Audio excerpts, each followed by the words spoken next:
धरती लोक पर कृष्ण जन्माष्टमी की धूम मची हुई थी। जहाँ देखो वहाँ जगह जगह हर घर हर मंदिर सजा हुआ था। भगवान श्री कृष्ण के जन्मोत्सव के लिए सभी अपनी तरफ से तैयारी कर रहे थे। ये नजारा गोलोक में विराजे श्री भगवान कृष्ण और राधा मैया देखकर अति प्रसन्न हो रहे थे। तभी श्री कृष्ण ने अपने मोर पंख को ठीक किया, कमर में बांसुरी को कसा और मुकुट पहनकर तैयार हो गए। कान्हा, कहाँ चल दिए इतना सज संवर कर? अरे राधा, आज मेरा जन्मदिन है। धरतीवासी मेरे जन्म उत्सव को इतनी धूमधाम से मनाते हैं। मन में विचार आ रहा है आज अपने भक्तों की परीक्षा ली जाए, इसलिए धरती लोक में भ्रमण के लिए जा रहा हूँ। अच्छा, फिर तो मैं भी तुम्हारे साथ चलूंगी। तुम्हारे बिना तो मैं अधूरा हूँ राधे। भला तुम्हारे बिना मैं कैसे जा सकता हूँ? चलो, अब तुम भी तैयार हो जाओ। कान्हा, तुम्हें ज्ञात है जन्माष्टमी पर भक्त तुम्हें छोटे बालक के रूप में पूजते हैं, इसलिए इस रूप में नहीं, हम छोटे बच्चों के रूप में जाएंगे। ये भी उत्तम रहेगा। राधा कृष्ण दोनों धरती लोक पर जाने ही लगे कि तभी कृष्ण के सारे सखा वहाँ आ गए। अरे वाह कान्हा, तुम्हारे जन्मदिन का आयोजन और तुम अकेले अकेले ही जा रहे हो।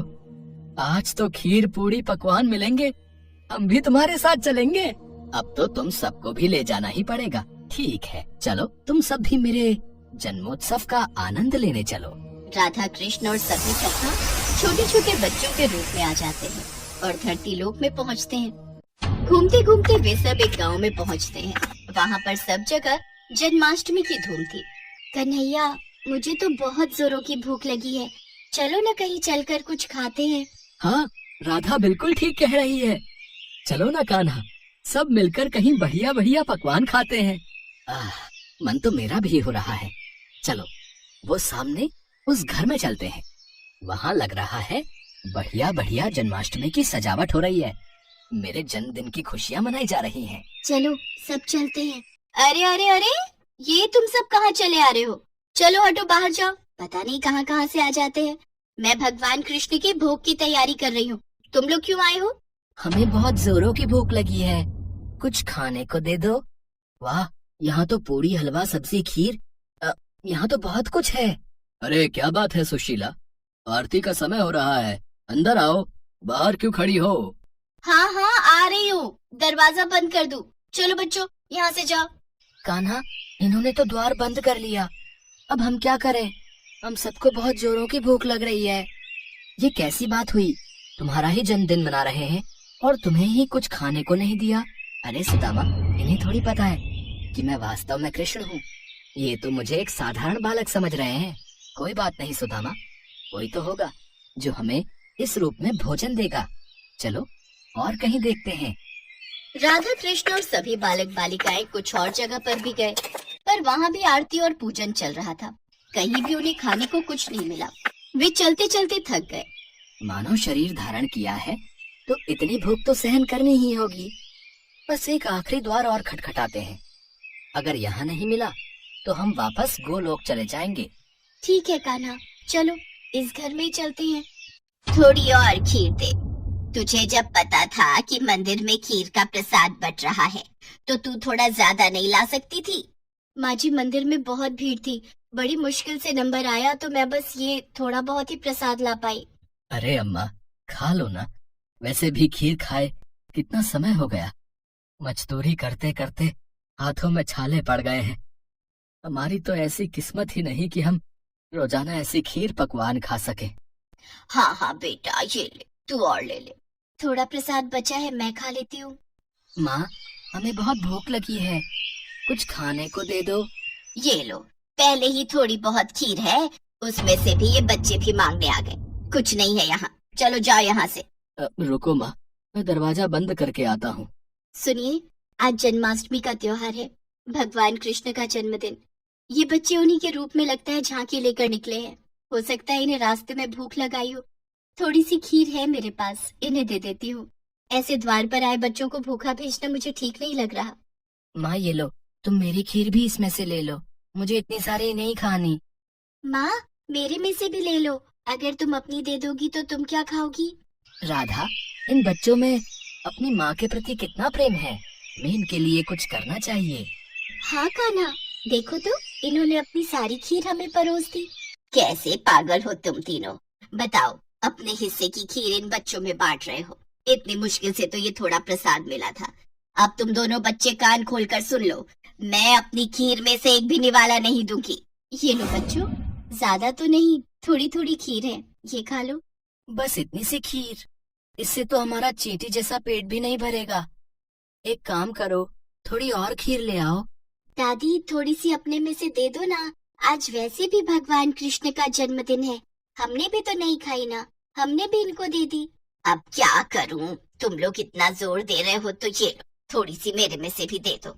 सावित्री, ये ले थोड़ी मेरे से भी ले ले, फिर बोलेगी मैं अकेले अकेले खा गया।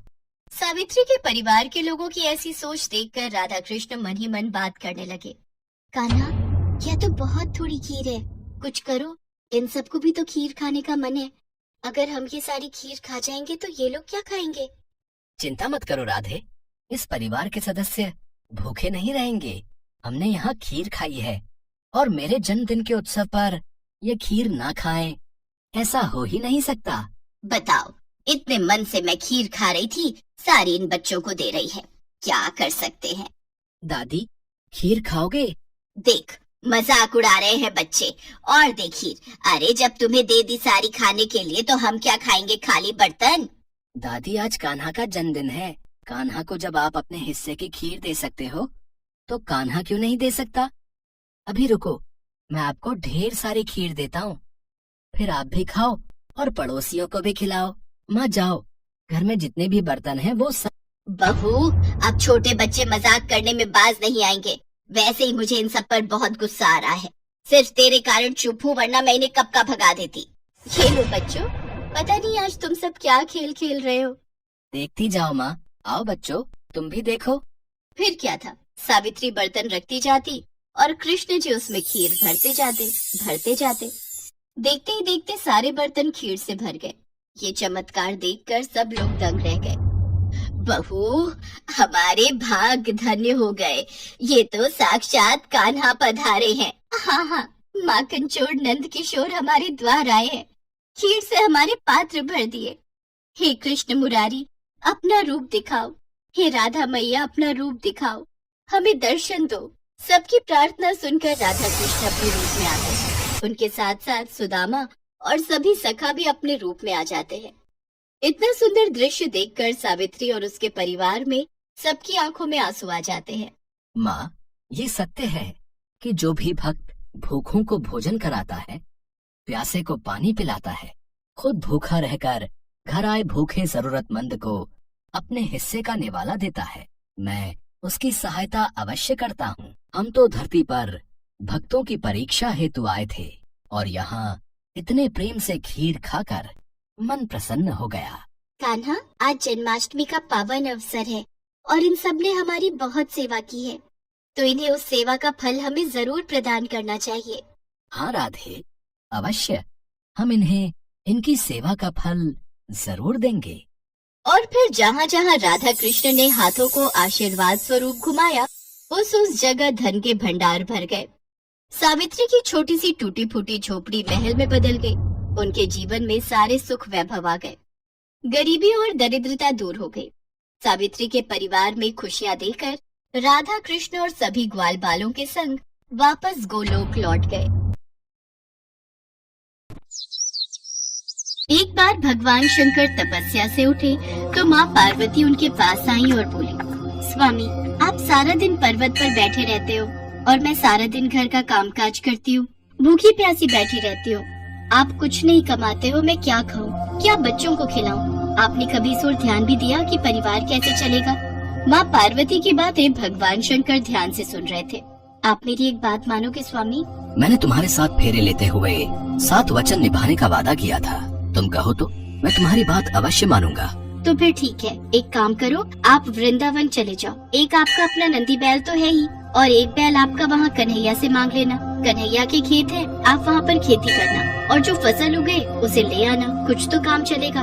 लेकिन एक बात का ध्यान रहे स्वामी, आप वहाँ जाकर कन्हैया से कहना कि आप खेती ऊपर की लोगे और नीचे का हिस्सा कन्हैया को देना। ठीक है देवी पार्वती, मैं अभी नंदी बैल पर बैठकर वृंदावन जाता हूँ। इसके पश्चात भगवान शंकर अपने बैल नंदी पर बैठ गए और कन्हैया जी के पास जाने लगे। रास्ते में नंदी बैल उनसे बोला, प्रभु हम जा तो रहे हैं लेकिन ये कन्हैया बहुत चालाक है, बहुत तेज है। कोई नहीं, जो होगा सो देखा जाएगा। मैंने पार्वती को वचन दिया है कि अब मैं खेती करके ही लौटूंगा। और फिर इसके पश्चात शंकर जी अपने बैल नंदी के साथ कृष्ण जी के द्वार पहुँचे और अपना शंख बजाने लगे। शंख की आवाज सुनकर कृष्ण जी द्वार खोलते हैं तो उनके सामने भगवान शंकर खड़े थे। कृष्ण जी भगवान शंकर को प्रणाम करते हैं। भोलेनाथ आप आइए, भीतर पधारिए। अचानक कैसे आना हुआ? मुझे संदेशा भेज देते, मैं आपसे मिलने आ जाता। कन्हैया मेरा एक काम है जो केवल तुम ही कर सकते हो। हाँ हाँ बताइए, मैं आपकी किस प्रकार सहायता कर सकता हूँ? मुझे आपके खेतों पर खेती करनी है। एक बैल मेरे पास है और एक बैल आप अपना दे दो और अपने खेत पर मुझे खेती करने के लिए दे दो। क्यों मैया, आपका क्या विचार है? भगवान शंकर हमारे खेतों पर खेती करना चाहते हैं। हाँ तो कोई बात नहीं, अच्छी बात है, हमें भी बनी बनाई फसल मिल जाएगी। पर मेरी एक शर्त है, खेती में आप जो भी मुझे बोने को कहोगे वो मैं बो दूंगा, पर खेती का ऊपरी हिस्सा मैं रखूंगा। तो आप बताओ मैं क्या बो दूं? ठीक है, मुझे मंजूर है। एक काम करो, आप ना आलू बो दो। ठीक है, फिर मैं फसल तैयार होने के बाद ही आपसे मिलूंगा। इसके बाद शंकर जी बैलों को लेकर खेती करने चले गए। उन्होंने खूब मेहनत से खेती की और आलू उगाए। कुछ दिनों में आलू की फसल पककर तैयार हो गई। शर्त के मुताबिक शंकर जी और नंदी ने मिलकर आलू के ऊपर की फसल, आलू के पत्ते काटे और गठरी में भरकर कैलाश ले गए। शंकर जी ने बहुत खुशी से पार्वती मैया को वो गठरी दी। पार्वती मैया ने जब गठरी को खोलकर देखा तो वो हैरान हो गई। उस गठरी में तो पत्ते ही पत्ते थे। प्रभु आप ये क्या उठा लाए हो? खेती कहाँ है जो आपने की थी? पार्वती, मैंने तो वैसा ही किया जैसा तुमने मुझसे कहा। मैंने ऊपर की खेती का हिस्सा लिया और कैलाश लौट आया। मुझे कुछ नहीं पता प्रभु, अब मैं इन पत्तों का क्या करूं? ये पत्ते किसी काम के नहीं हैं। अब आप दोबारा जाओ और दोबारा खेती करके लाओ। और हाँ, अब की बार आप नीचे की खेती मांगना। एक बार फिर भगवान शंकर नंदी के साथ वृंदावन जाने लगे। रास्ते में नंदी ने उन्हें फिर समझाया कि कान्हा बहुत चतुर है, तो आप सावधान रहना। शंकर जी ने फिर से वही कहा कि जो होगा देखा जाएगा। कन्हैया, मुझे आपके बैल और खेत फिर से चाहिए। मुझे एक बार फिर खेती करनी है, पर इस बार मेरी शर्त ये है कि मैं खेती नीचे की लूंगा, ऊपर की आप रखना। बताओ मैं क्या बो दूं? ठीक है, फिर तो आप बाजरा बो दो। कृष्ण जी के कहने पर शंकर जी ने बाजरा बो दिया और खेती की। उसकी अच्छे से रखवाली की और कुछ ही समय में बहुत अच्छी बाजरे की फसल उगाई। शंकर जी बाजरे के नीचे की डंडियां तोड़कर कैलाश ले गए और ऊपर का बाजरा सारा कृष्ण जी और यशोदा मैया घर ले गए। कैलाश पहुंचकर जब शंकर जी ने माता पार्वती को बाजरे के नीचे की डंडियों से भरी गठरी दिखाई तो वो फिर से क्रोधित हो गई। अरे आप ये क्या ले आए? ये तो घास फूस है, इनका मैं क्या करूँगी? इसमें बाजरे के दाने कहाँ हैं? पार्वती, मुझे तो तुमने कहा कि मैं नीचे की खेती ले आऊं, इसलिए ऊपर की खेती मैंने कन्हैया को दे दी। मुझे कुछ नहीं पता, मैं क्या बनाऊं और क्या खिलाऊं। आप एक बार फिर से जाओ और इस बार कन्हैया से कहना कि ऊपर और नीचे दोनों की खेती आप ही रखोगे। ठीक है पार्वती, जैसा तुम कहो, मैं फिर से जाता हूँ। चलो नंदी। शंकर जी कन्हैया के द्वार पर पहुँचे और उनसे फिर से खेती करने के लिए कहा। कन्हैया, इस बार ऊपर और नीचे दोनों की खेती मैं ही लूंगा।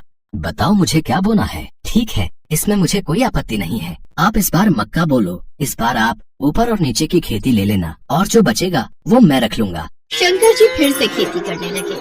कुछ ही समय में मक्का की बहुत अच्छी फसल उगाई।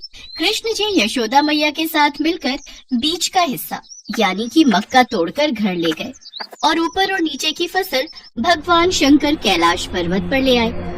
इस बार नंदी और भगवान शंकर बहुत खुश थे कि ऊपर और नीचे की दोनों खेती देखकर माता पार्वती बहुत खुश होंगी। पर जैसे ही उन्होंने माँ पार्वती को खेती की गठरी पकड़ाई, जिसे देखकर माँ पार्वती अपना सिर पकड़कर बैठ गई। अरे ऊपर और नीचे की फसल तो ले आए, पर इसमें भुट्टा कहाँ है? पार्वती, तुमने ही तो कहा था कि ऊपर की और नीचे की खेती लेकर आऊं, इसलिए मैं ऊपर और नीचे की खेती ही तो लेकर आया हूँ। अब मैं भोला भाला जैसा तुमने मुझसे कहा मैंने वैसा ही किया। तभी कृष्ण जी आते हैं। माँ पार्वती, भोलेनाथ बिल्कुल उचित कह रहे हैं। भोलेनाथ को तभी तो भक्त भोले बाबा कहते हैं। भोलेनाथ तो भाव के भूखे हैं। प्रेम से जो भी इनको कुछ भी अर्पित करता है वे ग्रहण कर लेते हैं। आप धन्य हैं भोलेनाथ। माँ पार्वती, भोलेनाथ के द्वारा की हुई खेती मैं ले आया हूँ, इसे स्वीकार कीजिए। माँ पार्वती देखती हैं कि भगवान भोलेनाथ ने तो बहुत ही बढ़िया खेती करके आलू, बाजरा और मक्का उगाया था। वो खुशी से फूली नहीं समाती। कुछ भी कहिए स्वामी, पर आपने नंदी और कान्हा के बैलों के साथ मिलकर बहुत बढ़िया खेती की है।